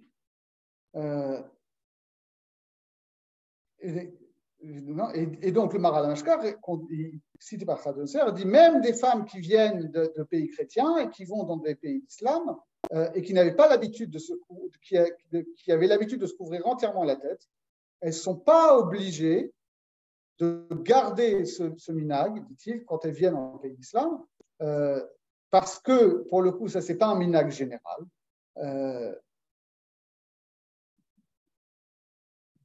Et dit le Maharam al-Ashkar, en fait, même les femmes juives le faisaient, se couvraient. Ça, c'est là, il va débattre. Le Maharam al-Ashkar, qui écrit, alors que lui, il est dans l'Empire ottoman, qui ne sait pas forcément comment ça se passe en Europe, dit voilà, en Europe, les juifs se couvrent la tête intégralement parce que les non-juifs aussi se couvrent la tête intégralement. Très clair que ce soit vrai historiquement, mais il faut dire ça. Donc, il dit, donc même si elles viennent en pays d'islam, elles ne sont pas obligées de garder ce truc-là parce que ce n'était pas forcément un minag spécifiquement. Mais ensuite, le Khatam Sofer dit Ve'amnam, be'arsotenu she'aumot yotzot peru erosh. Ve'imotenu lo yatsu, ve'nizaru meod. Ve'chashu le divrei hazohar. Il dit, mais maintenant, quand on parle chez nous, il faut voir, Khatam Sofer, c'est les Hongrois. C'est les Hongrois. C'est quand même la partie occidentale de la Hongrie, mais il a ensuite beaucoup servi de modèle hongrois. Donc, ce n'est pas des gens qui rigolent, franchement. C'est assez strict à bien des égards. Il dit, en tout cas chez nous, ou au contraire, contrairement à ce que dit le Maharam al-Ashkar, ce n'est pas que les Juifs sont stricts parce que les non-Juifs sont stricts. Il dit aujourd'hui, lui, il est à Presbourg. Il dit aujourd'hui, les non-Juifs, elles sortent la tête complètement découverte. Alors que nos mères, elles ne sortaient jamais la tête découverte. Et elle faisait très, très attention. Et en fait, elle respectait les paroles du Zohar. Elle faisait très attention à ça.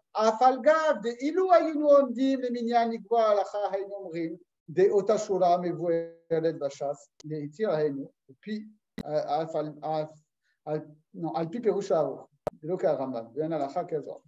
donc, même si aujourd'hui on réunissait un conseil rabbinique et qu'on disait qu'effectivement, la halakha, elle est comme le Talmud tel que l'interprète le Harour, tel que le rapporte Maharam al-Ashkar, qu'on peut laisser dépasser des mèches. Il dit Mikol Makom, Kevan shetafsu aminag kazohar, al ze katav Maharam Marashtain, מנהג עוקר הלכה ונעשה הלכה קבוע. היינו, אחד ספרי חיצוניים חולקים על הש"ס, וספרי חיצוניים היינו מספר ספרים וכדומה, מסכת סופרים וכדומה, או מדרש ופסידה והזוהר. אותו מנהג עוקר הלכה ונעשה הלכה רווחת בישראל. Il dit, c'est vrai, même si on avait aujourd'hui, là on retrouve les débats qu'on avait la semaine dernière, même si on faisait aujourd'hui un synode rabbinique et on se mettait tous d'accord que oui, la halakha, elle est comme le Talmud, qu'on peut laisser dépasser des mèches, à partir du moment où il y a des communautés qui ont adopté un minhag plus strict que ça, a fortiori sur la base d'autres textes que le Talmud, que ce soit ici Masechet Sofrim, c'est-à-dire des traités de type mishnaïque, mais qui sont hors du corpus de la Mishnah, ou des Midrashim, ou le Zohar, etc. Alors à ce moment-là, ce minhag-là, il est, on dit minhag oker halakha, c'est-à-dire le minhag remplace la halakha. On ne peut pas se prévaloir du Talmud pour aller contre ce minhag, même si ce minhag est, parce que ce minhag est une chumra qui a été adoptée. Et il finit. Haklal hayotse kol shum se'al beshum makom berosh upadahat beniswa afilo bechadara ervahi. Il est dur quand même. La conclusion, c'est qu'on peut laisser sortir aucun cheveu. Une femme mariée n'a le droit de laisser dépasser aucun cheveu, même si elle est chez elle. Bon, elle doit avoir au moins un fichu sur la tête quand elle est chez elle. Et quand elle sort, elle doit avoir un chapeau par-dessus le foulard.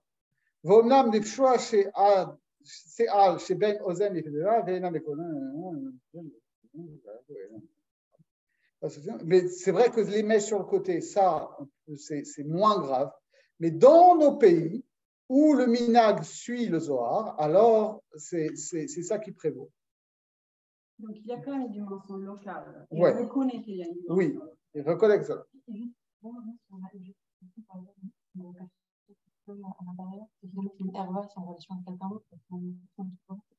Parce que, en fait, c'est ça la grande difficulté qu'on a toujours sur ce débat-là, c'est qu'il y a deux grandes sources sur cette histoire de se couvrir la tête, qui n'ont pas du tout les mêmes implications. Pardon, mais on n'a pas entendu la question. Oui, pardon. C'est finalement d'où ça vient cette histoire que même chez elle, elle doit se couvrir les cheveux. Parce qu'il y a une soubia dans Brachot et une soubia dans Ketuvot. Celle que les gens connaissent, surtout, c'est celle dans Ketuvot. Enfin, en fait, les gens connaissent surtout celle dans Brachot, mais ils croient que son champ d'application, c'est celle de Ketuvot. Dans Ketuvot, c'est la question de savoir quels sont le genre de comportements impudiques qui fait qu'un homme peut divorcer de sa femme sans avoir à lui payer sa ketouba. C'est-à-dire qu'il peut entraîner un divorce pour tort. Et là, on dit que, par exemple, une femme qui va transgresser ce qu'on appelle dat yehudit, c'est-à-dire les usages en vigueur, même si ce n'est pas forcément la halakha qui est comme ça. Et donc là, c'est le cas typique où le Khatam Sofer dit, chez nous, dat yehudit, c'est que les femmes, elles font comme le Zohar, elles ne laissent pas dépasser un seul cheveu.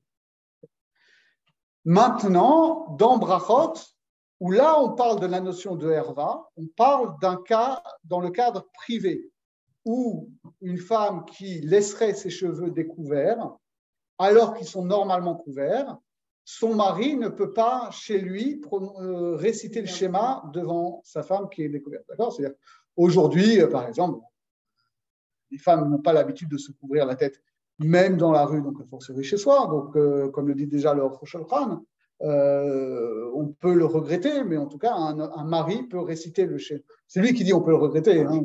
Je ne prends pas parti personnellement. Un mari peut réciter le schéma devant sa femme qui n'a pas la tête couverte, parce qu'il est habitué à voir sa femme la tête découverte.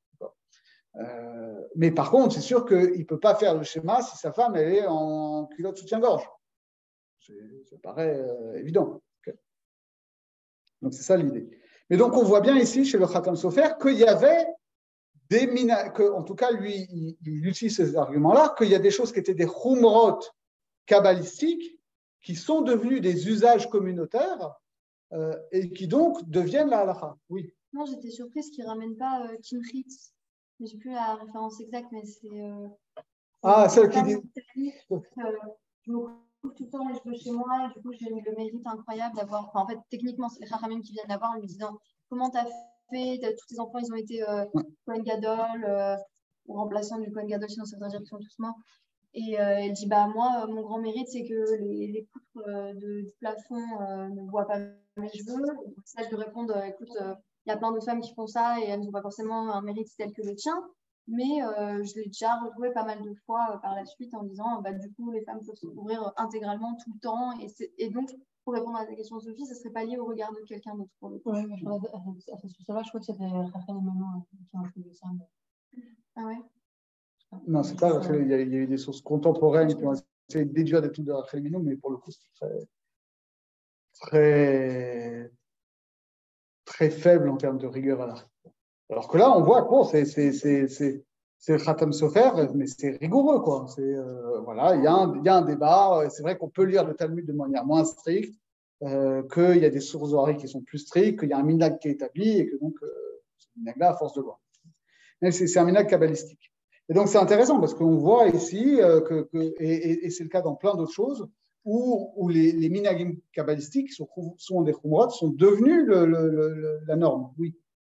Juste, est-ce qu'on peut déduire de la soudia de sur le schéma qu'en fait, il y a une partie de la halakha qui peut être soumise à l'époque? Ça, c'est celle de Ketubot. Ketubot, on voit que c'est soumis à l'époque. Ketubot aussi, puisqu'on va épouser date Moshe à date Yehudi. Date Moshe, en gros, c'est ce qui est marqué dans la Torah ou ce qui ressort du Talmud, et tu ne peux pas bouger. La halakha, elle est comme ça. Date Yehudite, il faut comprendre c'est quoi ce mot date. Aujourd'hui, on traduit pas, en hébreu très moderne, ça veut dire religion. Date. Mais dans le Talmud, ça ne veut pas dire religion. Date, c'est un mot perse qu'on retrouve déjà dans Megillat Esther. Et ce mot perse de date, ça veut dire les usages, la façon dont les gens font, la loi. Okay, et donc, date, c'est la façon dont les gens se comportent. Et la plupart des décisionnaires, et en réalité, c'est aussi la lecture du Khatam Sofer, date yehudite, c'est les normes de bienséance. Et donc, ce n'était pas le sujet ce soir, mais c'est en fait assez clair, si on regarde toutes les sources halakhiques sérieuses, que oui, cette histoire de se couvrir les cheveux pour une femme, en tout cas, pas en tant que norme idéale, parce que comme norme idéale, tu peux dire, mais oui, mais tu vois bien si tu suis le Zohar que l'idéal vers lequel on tend, parce que les réseaux kabbalistiques indiquent ça, c'est que la femme doit avoir la tête complètement couverte. Mais de là à aller divorcer une femme parce qu'elle ne se couvre pas la tête, ça dépend où ça se passe.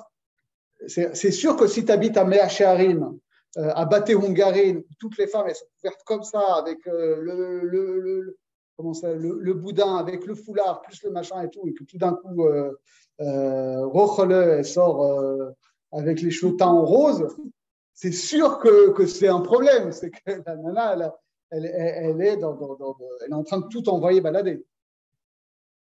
Si c'est Madame Teboul qui fait ça à Paris, c'est bon, elle veut faire comme tout le monde, quoi. C'est pas forcément. Mais pareil, donc après, si à un moment ouais. On n'a pas le droit de faire du cinéma. Et effectivement.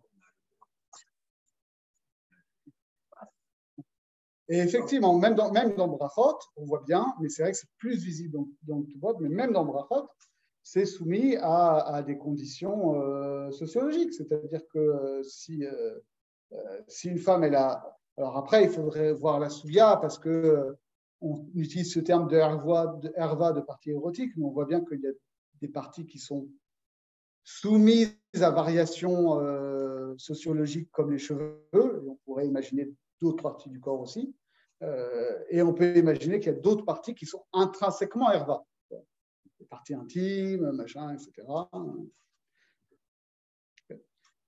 Et donc, parce que l'heure tourne quand même, je voulais faire un dernier texte qui donne un regard justement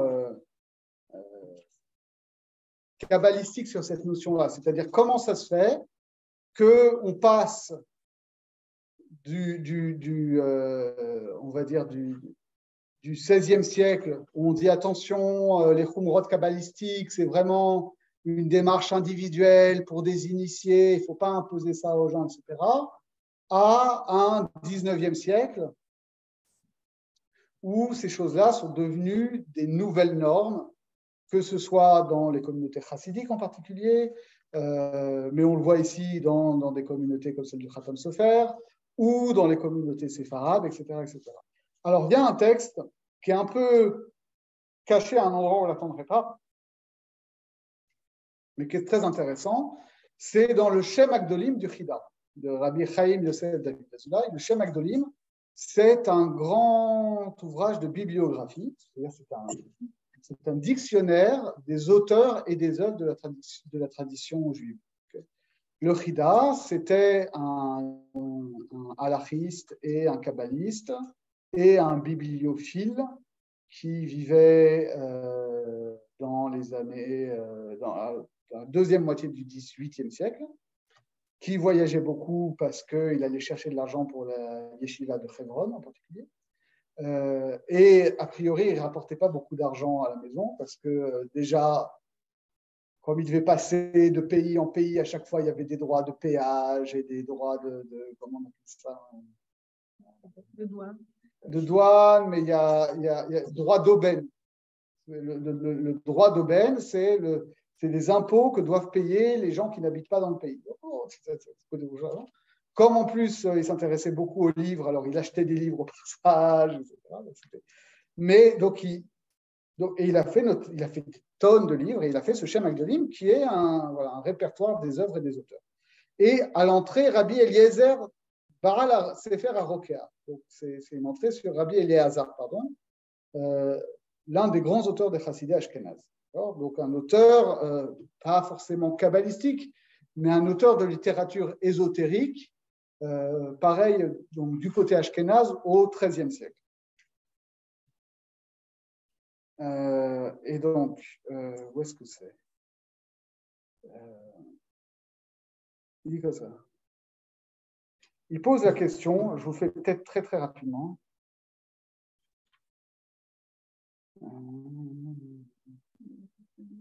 Ouais.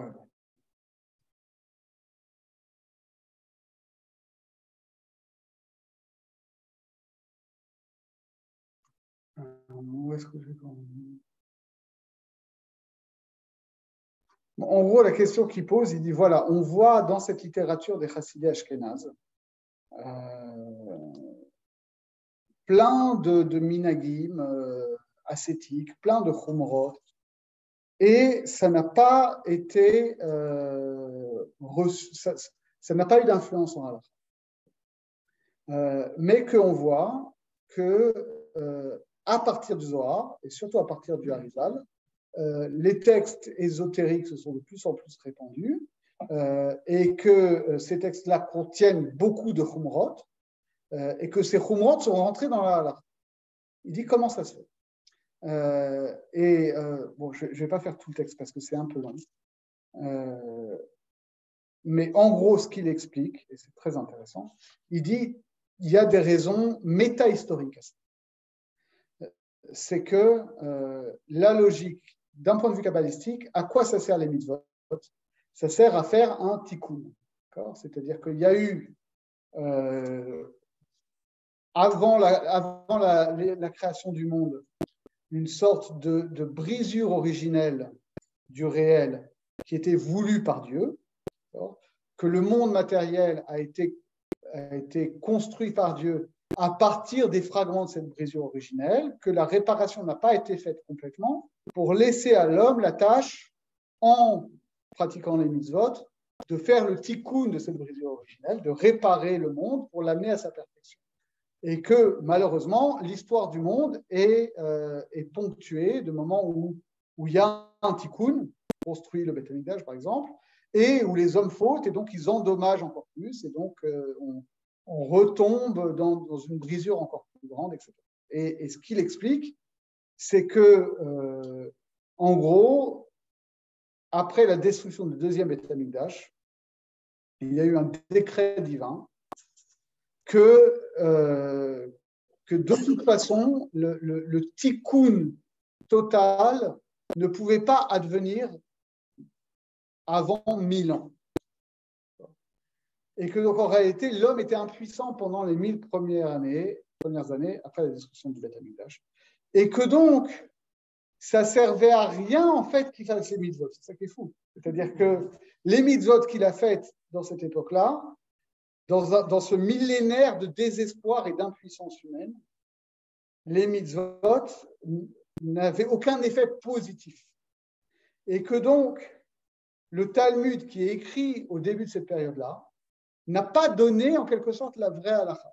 Le Talmud a donné une sorte de halakha a minima pour que les gens n'endommagent pas plus, n'aggravent pas la brisure, mais sans donner vraiment le vrai niveau de mitzvot qu'il faut pratiquer pour faire le tikkun, parce que de toute façon, ça ne servait à rien. Et ça ne servait à rien donc d'accabler les gens avec des chumrot qui auraient été inefficaces, et ça aurait fait qu'accroître le désespoir. Mais, dit-il, à partir du moment où ce premier millénaire après la destruction de Beth Amikdash était passé, alors les mitzvot pouvaient retrouver leur efficacité. Et donc, on pouvait dire aux gens, progressivement en tout cas, avec la révélation du Zohar, puis avec le dévoilement plénier de cette Kabbale et de cette halakha kabbalistique avec le Harizal, de leur dire, en réalité, voilà comment il faut vraiment faire les mitzvot. En réalité, la halakha, elle est plus stricte que vous avez appris, parce que vous avez appris une halakha minima qui permet de limiter la casse, littéralement.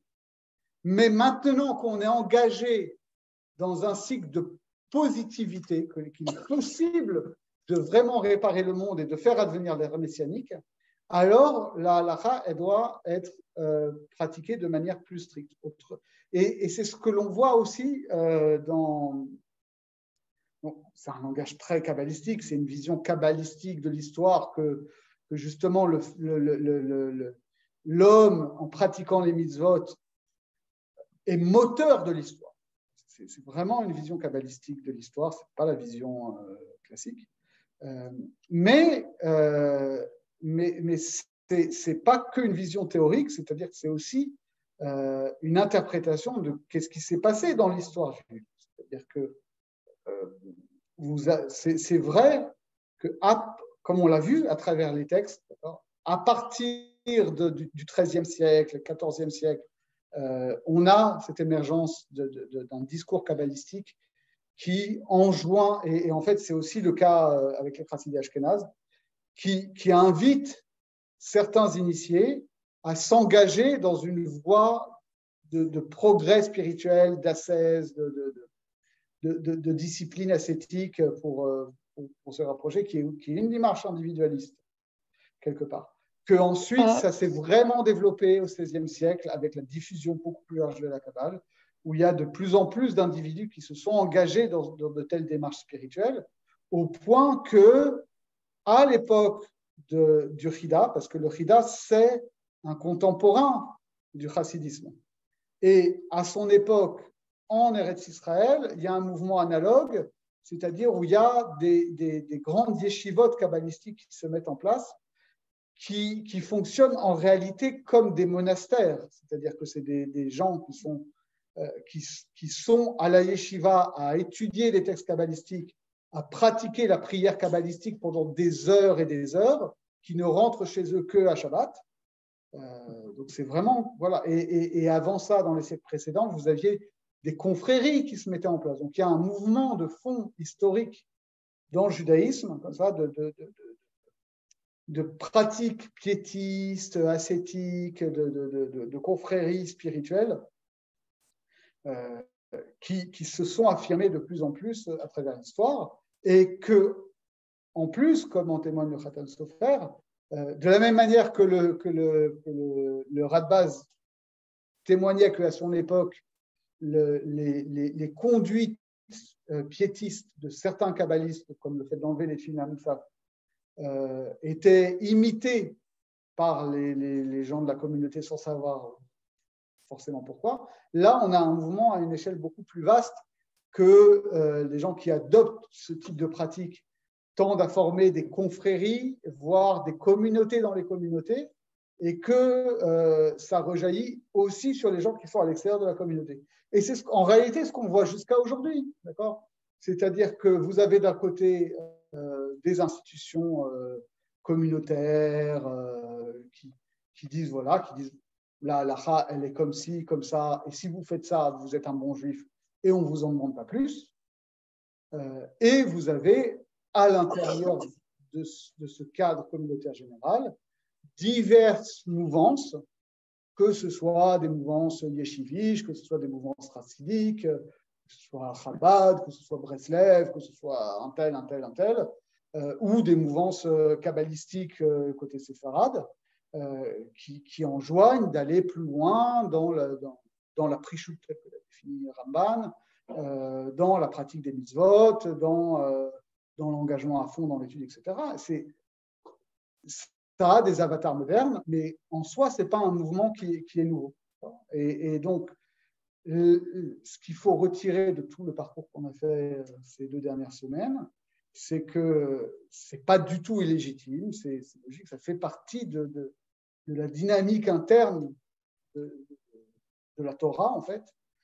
Mais là où il faut faire très attention, c'est que ça ne devienne pas un pur mode d'imitation sociale, et surtout que cette imitation sociale qui est quelque part inévitable ne se fasse pas par une ignorance tellement crasse que ça en viendrait à prendre le pas sur l'essentiel des mitzvot. C'est-à-dire qu'adhérer à certaines khumrot, que ce soit Chabad ou qu'on a appris en yeshiva, etc., c'est bien, mais il faut comprendre que c'est une démarche spirituelle qui ne peut pas se faire aux dépens du rapport avec autrui. En réalité, si vous écoutez les gens qui animent ces mouvements-là, c'est ce qu'ils vont dire aussi. Ils ne sont pas forcément entendus, mais c'est ce qu'ils vont dire aussi. J'ai une question. Oui. J'ai une question. Quelle est la pertinence de pratiquer ces rumrot kabbalistiques en restant en route? Parce qu'en fait, si on va au bout, c'est vraiment en Eretz Israël que les mitzvot ont toute leur puissance, toute leur portée et toute leur capacité de réparation. Qu'est-ce qu'on peut réparer ici? Ça, c'est un grand débat. C'est vrai que le Ramban dit ça. Le Ramban dit, en réalité, il pose la question, pourquoi est-ce que Yaakov a pu épouser Rachel et Léa, alors que c'était 2 sœurs, et qu'on tient que les Avot pratiquaient toute la Torah, et donc comment c'est possible que Yaakov ait pu épouser 2 sœurs. Et donc, le Ramban répond, en réalité, Yaakov a épousé les 2 sœurs en dehors d'Eretz Israël, or les mitzvot ne sont valables qu'en Eretz Israël, et donc toutes les mitzvot qu'on fait en Chutz La'aretz, c'est que de l'entraînement pour pas qu'on oublie. Donc, de la même manière que dans le premier millénaire d'après le Chida, c'était que de l'entraînement, de la même manière pour le Ramban, en Chutz La'aretz, c'est que de l'entraînement. Tout le monde ne pense pas comme ça. Parce que, par exemple, pour prendre un cas qui est assez réfutable, le Harizal donne des raisons kabbalistiques pour lesquelles on fait 2 jours de Yom Tov en Chutz La'aretz, alors qu'on fait qu'un seul jour de Yom Tov en Eretz Israël. Parce qu'il dit effectivement, en Eretz Israël, le tikkun qu'on fait à Yom Tov, il peut se faire en un seul jour. Quand on est en Chutz La'aretz, il faut 2 jours pour faire le tikkun. Mais ça veut bien dire que même pour le Harizal, même en Chutz La'aretz, on peut faire un tikkun. Et de fait, il y a à la fois, il y a toujours eu, c'est vrai, par tous ces mouvements très engagés, que ce soit les chassidim, que ce soit les kabbalistes séfarades, que ce soit aussi les disciples du Gaon de Vilna, une volonté de monter en Eretz Israël pour pratiquer les mitzvot plus pleinement, en particulier, et ça c'est vrai chez les disciples du Gaon de Vilna, pour pratiquer les mitzvot qu'on ne peut pratiquer qu'en Eretz Israël, les mitzvot de Shemitah, de Trumot Maaserot, etc. Mais en même temps, il y a toujours eu des kabbalistes et des chassidim qui sont restés en dehors d'Eretz Israël et qui ont fait ce qu'ils avaient à faire en dehors d'Eretz Israël. Donc voilà, ne désespérons pas Bianco. Merci beaucoup. Merci à vous. Et désolé, je vois qu'il y a Merci 5 beaucoup. commentaires en discussion. Peut-être on peut regarder. Mais je crois que la personne est partie entre-temps. Oui, Shaliar Derwanan, c'était le Rav Shapira dont on parlait. Oui, oui, c'était un émissaire de Vilna ou je ne sais pas où. Even Sapir, c'est un spécialiste en français. Merci à vous. Merci à vous. D'être venus et restés sur Zoom. On se retrouve la semaine prochaine, alors à la même heure. Merci. Merci. Beaucoup. Au revoir. Bonne soirée. Merci, bonsoir.